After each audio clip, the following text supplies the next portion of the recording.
warahmatullahi wabarakatuh. Bismillahirrahmanirrahim. Alhamdulillah, kita sudah berada di akhir bulan Sya'ban dan sebentar lagi kita memasuki bulan suci Ramadan. Dan ini adalah Jumat terakhir daripada bulan suci Ramadan. Untuk sementara pengajian malam Jumat, setelah ini kita istirahatkan dulu. Nanti kita mulai lagi di bulan Syawal setelah pelaksanaan Idul Fitri. Tak mengenai di bulan suci Ramadan yang biasa kita adakan foto, tapi kita melihat situasi dulu memungkinkan atau tidak. Ya. Untuk selanjutnya tentu kita dalam menghadapi bulan suci Ramadan ini perlu ada persiapan yang harus kita laksanakan. Yang pertama, kita tingkatkan hablum minallah dengan bertobat kepada Allah Subhanahu wa ta'ala.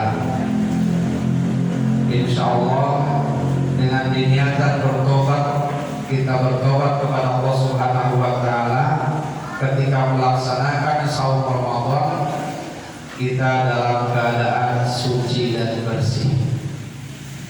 Kemudian yang kedua, setelah kita meningkatkan hablum minallah, juga tingkatkan hablum minan nas, di antara tetangga sama tetangga, saudara sama saudara, suami sama istri harus saling bebaskan, agar supaya ketika kita melaksanakan bulan Ramadan atau puasa Ramadan, kita dalam keadaan bersih, hablum minallah dan hablum minan nas, sehingga insya Allah ibadah kita diterima oleh Allah Subhanahu wa ta'ala. Dan persiapan yang ketiga, kita harus mempersiapkan ilmunya, bukan hanya sekedar melaksanakan ibadah saum Ramadan sementara ilmunya tidak hafal. Maka pada malam hari ini kita akan bahas tentang ilmu berapa? Ilmu pelaksanaan puasa Ramadan. Nah, di antaranya kemarin yang kita bahas adalah apa namanya puasa. Puasa menurut bahasa adalah mutlaqul imsak, semata-mata menahan. Itu menurut bahasa. Seperti contoh, kita kebiasaan ngopi, di dalam hati kita berjanji besok saya tidak akan ngopi, terus kita tidak ngopi. Nah, itu puasa. Tapi menurut bahasa. Apa aja yang kebiasaan kita terus kita tahan, nah itu puasa menurut bahasa. Adapun menurut hukum syara, al-imsak wa jamil muftirat min tulu'il fajri ila ghurubisy syamsi biniyatin maksusatin, ya, menahan diri dari hal-hal yang membatalkan puasa dari mulai terbit fajar waktu subuh ila ghurubisy syamsi sampai terbenamnya matahari di waktu maghrib biniyatin maksusatin dengan niat yang khusus. Nah, itu baru puasa menurut hukum syara. Nah, masalahnya apa saja yang membatalkan puasa? Ya, nah itu kita harus hafal. Ya betul, saum batal puasa. Ya, ada beberapa hal. Di antaranya ada 9 hal yang membatalkan puasa. Ini harus hafal. Kalau kita mau puasa, tentu harus hafal apa yang membatalkan puasa. Yang pertama, memasukkan sesuatu dengan sengaja kepada lubang yang 5. Ya, memasukkan sesuatu atau benda, ya, dengan sengaja Kemana masuknya? Kepada lubang yang 5. Mana yang lubang yang 5 yang ada dalam diri manusia yang sedang berpuasa? Pertama, mulut, ya, mulut. Ini ada lubangnya mulut. Yang kedua, hidung, ya. Yang ketiga, telinga. Ini berlubang. Yang keempat, tempat buang air kecil. Itu juga ada lubangnya. Yang kelima, lubang tempat buang air besar. Nah, kelima lubang itu harus dijaga. Harus dijaga. Jangan sampai kemasukan benda yang benda memasukkan itu dengan sengaja. Ya. Sekarang dari mulut, ya. Contoh mulut. Mana batasan mulut yang tidak boleh dilewati oleh benda tersebut? Yaitu tenggorokan, ya, dan tenggorokan. Misalkan ada ibu-ibu sedang masak, kemudian dia mencicipi masakannya, tidak batal puasanya selama tidak melewati tenggorokan. Artinya jangan ditelan, ya, selama tidak ditelan. Ya, misalkan anak kita makan es krim, kemudian kita cobain es krimnya, tidak batal asal jangan melewati tenggorokan. Ya, sedang makan permennya kita cobain, tidak batal asal jangan ditelan. Ya, tidak batal. Nah, asal jangan melewati tenggorokan selama masih di dalam mulut, ya, itu tidak membatalkan asal jangan ditelan. Ya. Itu masalah mulut. Bagaimana ketika kita berpuasa sedangkan kumur-kumur? Ada sunnah berkumur-kumur di dalam berwudu. Ya, berkumur-kumur tidak batal, ya, asal jangan tertelan airnya, ya. Jadi berkumur-kumurnya jangan bersamakan, ya, sekedar, karena itu adalah perintah. Sunnah itu adalah perintah, ya. Nah, cuman ketika kita antara berkumur-kumur dan mencicipi tadi es krim misalkan, ya, sama-sama di dalam mulut.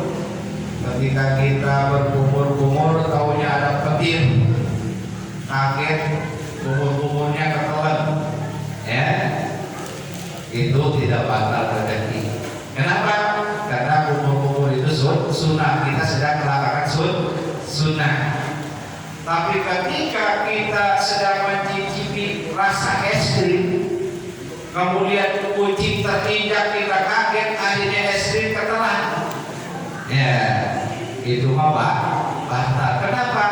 Nggak ada kerjaan, ya, orang nggak disuruh kok dicicipin es krim. Kalau kumur-kumur disuruh di dalam berwudu. Nah, itu perbedaannya. Bisa membatalkan, bisa juga tidak. Kalau yang sifatnya sunnah, tidak sengaja ketelan, tidak membatalkan puasa. Tapi kalau yang tidak ada perintah seperti mencicipi permen, mencicipi makanan, kemudian kita kaget tertelan, nah itu batal. Ya, itu perbedaannya antara yang sunnah dan tidak sunnah. Nah, kemudian di dalam mulut itu ada ludah, ada air ludah. Apakah menelan air ludah itu batal? Menelan air ludah tidak batal dengan catatan 3. Nah, dengan catatan ada 3. Yang pertama, ludah sendiri, ya, ludah sendiri. Kalau kita sedang berpuasa, nggak apa-apa kita telan lagi ludah, kita telan lagi ludah. Kenapa? Ludah sendiri, asal jangan ludah orang lain. Ya, maksudnya gini, misalkan suami istri lagi mau sedang puasa, ciuman sama istrinya, ya, tertukar ludahnya, batal. Ya, gitu ya. Tapi kalau ludah sendiri tidak batal.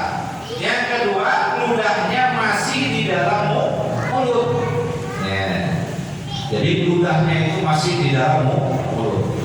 Kalau sudah di luar mulut, ya, bisa misalkan dikumpulin setengah gelas, didinginin, diminum. Nah, walaupun udah sendiri batal. Ya, tapi kalau didasih di dalam mulut tidak batal. Ya ada, misalkan kurang paham, setiap dia puasa terus saya mudah, akhirnya kehabisan cairan karena tidak tahu.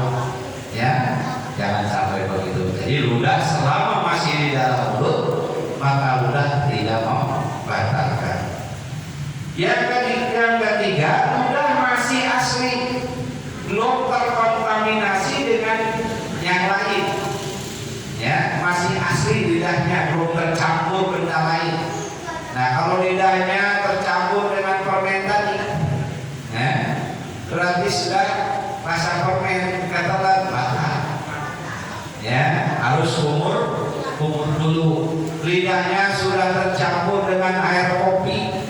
Ya, kita habis dicicipin kopi, tidak kumur-kumur, kemudian ludahnya ditelan, batal. Ini apa? Lidahnya apa? Ludahnya sudah tercampur dengan benda yang lain.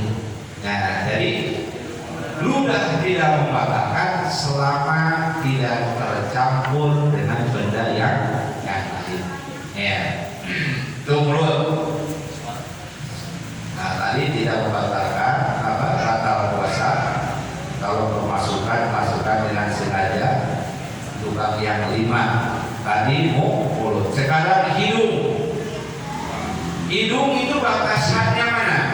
Nah, batasannya itu ketika kita menghirup air.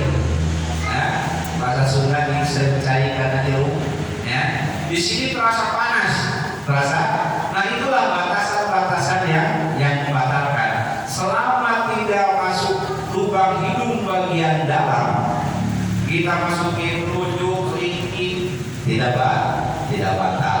Asal jangan melewati haisyum, ya, lubang hidung yang paling dalam. Makanya ketika merokok, ya, masuk asapnya tidak ditelan, dikeluarin lewat hidung, melewati haisyum batal. Jadi batasan hidung itu adalah lubang yang bagian dalam atau haisyum yang kalau kita menghirup air terasa panas. Ya. Nah, ketika orang mau ngorong atau pil, ya, itu tidak batal karena masih di dalam lubang bagian luar. Ya, terasa hidung. Kemudian telinga. Nah, sampai mana nih batasan telinga yang diperbolehkan? Ya, yang diperbolehkan ketika kita berpuasa mengorek telinga. Nah, ukurannya kelingking ya. Kalau kita masukin ke lubang telinga, ini kita tekan itu tidak akan batal. Selama kelingking ini tidak bisa. Tapi kalau lewat batasan yang kelingking tidak masuk ke dalam, kita korek kuping, ambil korek kuping, masukin ke dalam, batal. Kenapa? Melewati lubang yang kelingking tidak bisa masuk. Tapi kalau masih kelingking masuk, nah itu tidak batal. Ya, ini ukurannya kelingking yang untuk telinga. Kemudian untuk lubang tempat air buang kecil, ya khususnya wanita, ya. Kalau laki-laki gampang, tinggal kita siram aja hukumnya, ya. Kalau laki-laki, kalau perempuan, ya, kalau perempuan, ketika dia bersuci setelah buang air kecil, ya, maka batasannya harus memakai jari-jari bagian dalam, perutnya jari-jari, ya, jari-jari bagian dalam. Nah, ini ditekan-tekan juga tidak akan membatalkan puasa karena ini diciptakan untuk membersihkan, alat untuk membersihkan lubang tempat buang air kecil dan tempat buang air besar. Nah, tapi kalau ada sedikit telunjuk dimasukin ke dalam, ya, telunjuk masuk ke dalam batal puasanya. Jadi ketika kita membersihkan kesuci, ya, dari habis buang air kecil atau air besar, jangan sekali-kali telunjuk kita masuk ke dalam. Kenapa? Harus bagian dalam jari-jari kita, ya. Ini cara untuk bersuci ketika berpuasa. Ya, kalau tidak berpuasa ya bebas hasilnya, asal jangan membahayakan. Ya. Jadi batasannya selama masih digosok-gosok oleh jari bagian dalam, maka tidak membatalkan puasa. Tapi ada salah satu jari yang masuk ke lubang tersebut, maka puasanya batal. Nah, itu yang pertama. Yang pertama, memasukkan sesuatu benda dengan sengaja ke dalam lubang yang 5. 1 mulut, 2 hidung, 3 telinga, 4 tempat buang air kecil, dan 5 tempat buang air besar. Yang kedua, muntah dengan sengaja. Ya, kalau muntahnya tidak sengaja, tidak batal. Yang muntah dengan sengaja, mulutnya ditolong sehingga dia pun muntah, batal puasanya. Tapi kalau yang hamil muda, ngidam namanya, ya, melat ini muntah, melat itu muntah, itu bukan sengaja, itu tidak batal. Atau naik kendaraan muntah, tidak batal. Namun di dalam muntah itu walaupun tidak batal, nah ketika kita habis muntah, karena muntah itu kotoran yang ada dari perut keluar melalui mulut, ya. Nah di situ ada najis di dalam mulut. Maka ketika itu kalau kita telan ludah kita, tadi menelan ludah tidak batal. Tapi ludah ini sudah terkontaminasi dengan najis, maka batal puasanya kalau ludah itu ditelan. Makanya ketika sudah muntah yang tidak disengaja tadi, dia harus segera berkumur-kumur, dicuci najis tadi dengan air 100% bersih, baru menelan ludah tidak batal. Nah kalau yang belum dikumur-kumur berarti tadi ada najis, ludah sudah bercampur najis, maka batal. Nah, jadi yang kedua, muntah dengan sengaja. Tapi kalau tidak sengaja, tidak batal. Yang ketiga, bersenggama walaupun tanpa keluar air mani. Ya, siang hari bersetubuh suami istri, ya, tapi tidak keluar sperma, tidak keluar air mani, tetap batal. Ya, batal. Yang keempat, keluar air mani dengan sengaja, ya, walaupun tidak bersenggama, seperti onani, ya, sengaja dipotong-potong parahnya, akhirnya mengeluarkan sperma atau air mani, batal karena sengaja. Beda lagi dia sedang puasa, tengah hari ketiduran, ya, di bawah pohon misalnya. Ketika tidur dia bermimpi, pas bangun tahu-tahu barangnya basah.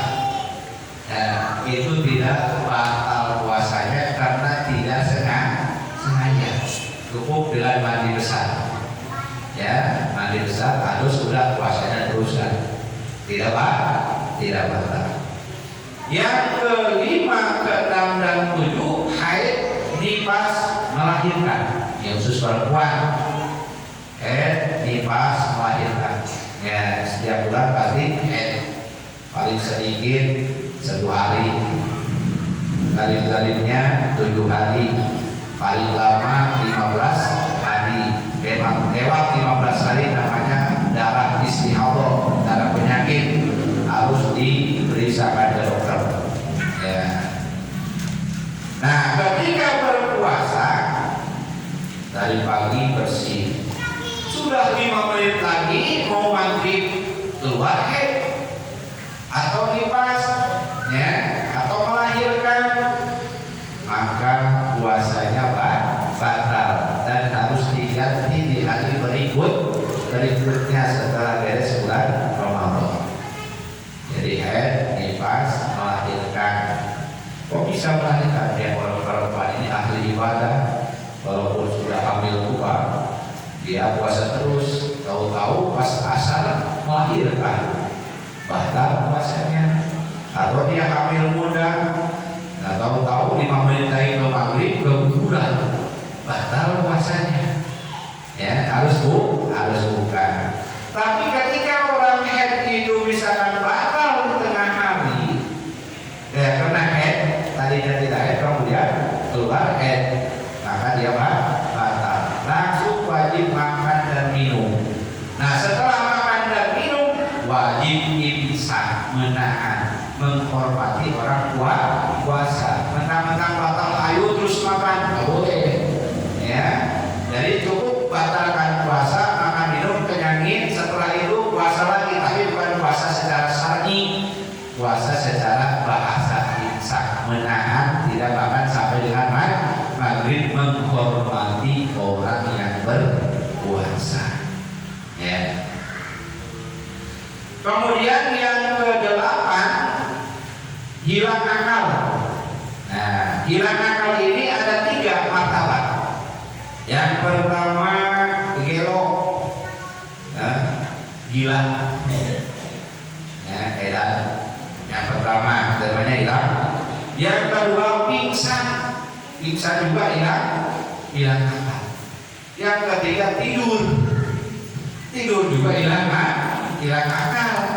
Ya, gila, biarpun gilanya sebentar, maka puasanya batal. Dia lagi puasa, tahu-tahu jam 12 gila, kumat gilanya. Tapi jam 1:30 sembuh lagi, tetap puasanya batal walaupun sebentar ya sembuhnya. Nah yang kedua pingsan. Kalau pingsan mah kebalikan daripada gila. Pingsannya sehari penuh misalnya, ya sehari penuh, nah, itu batal. Kalau sehari penuh.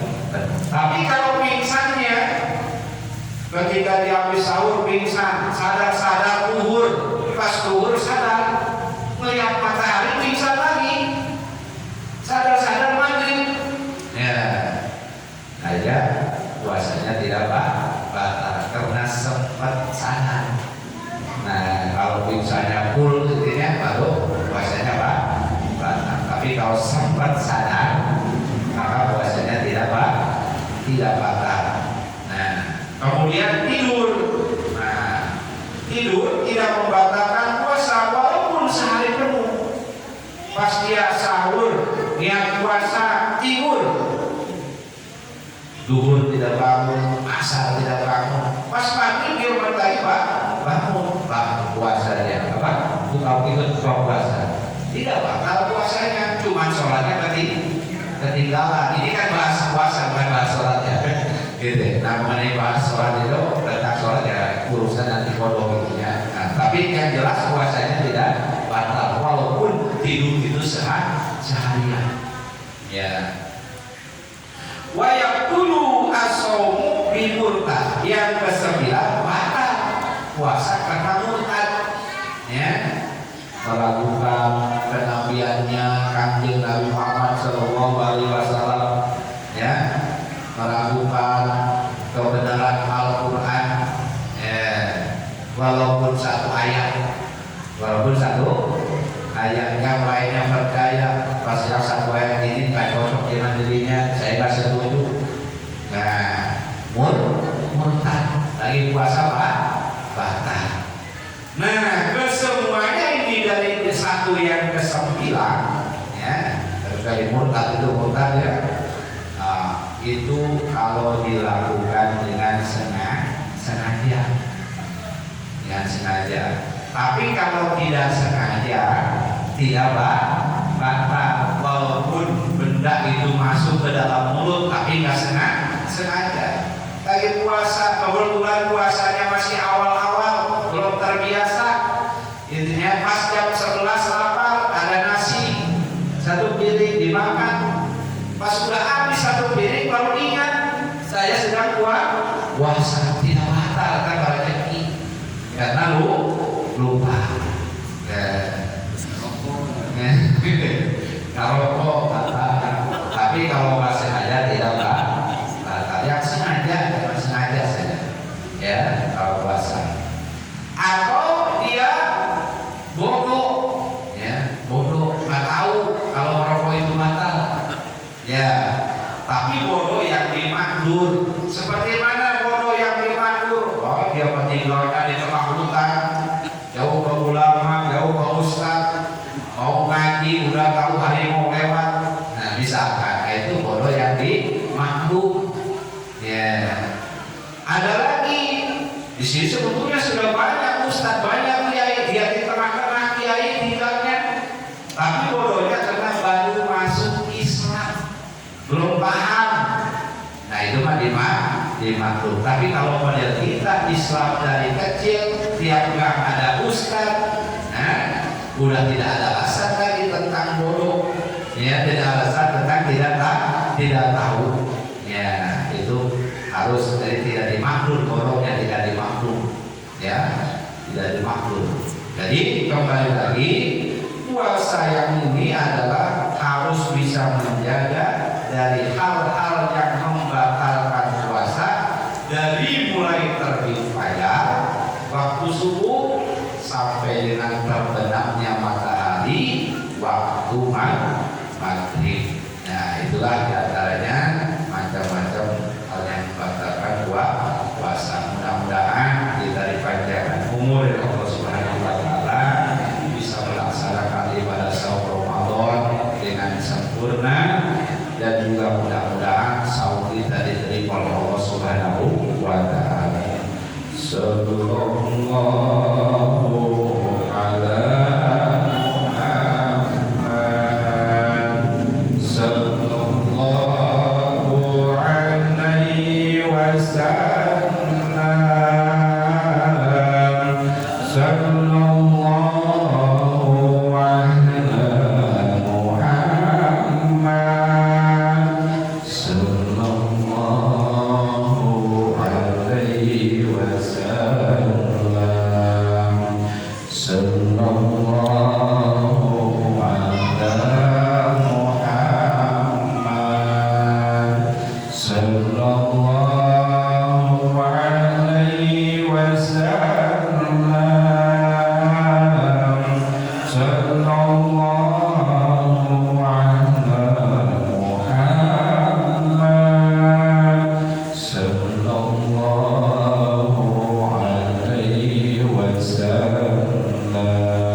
Assalamualaikum warahmatullahi wabarakatuh.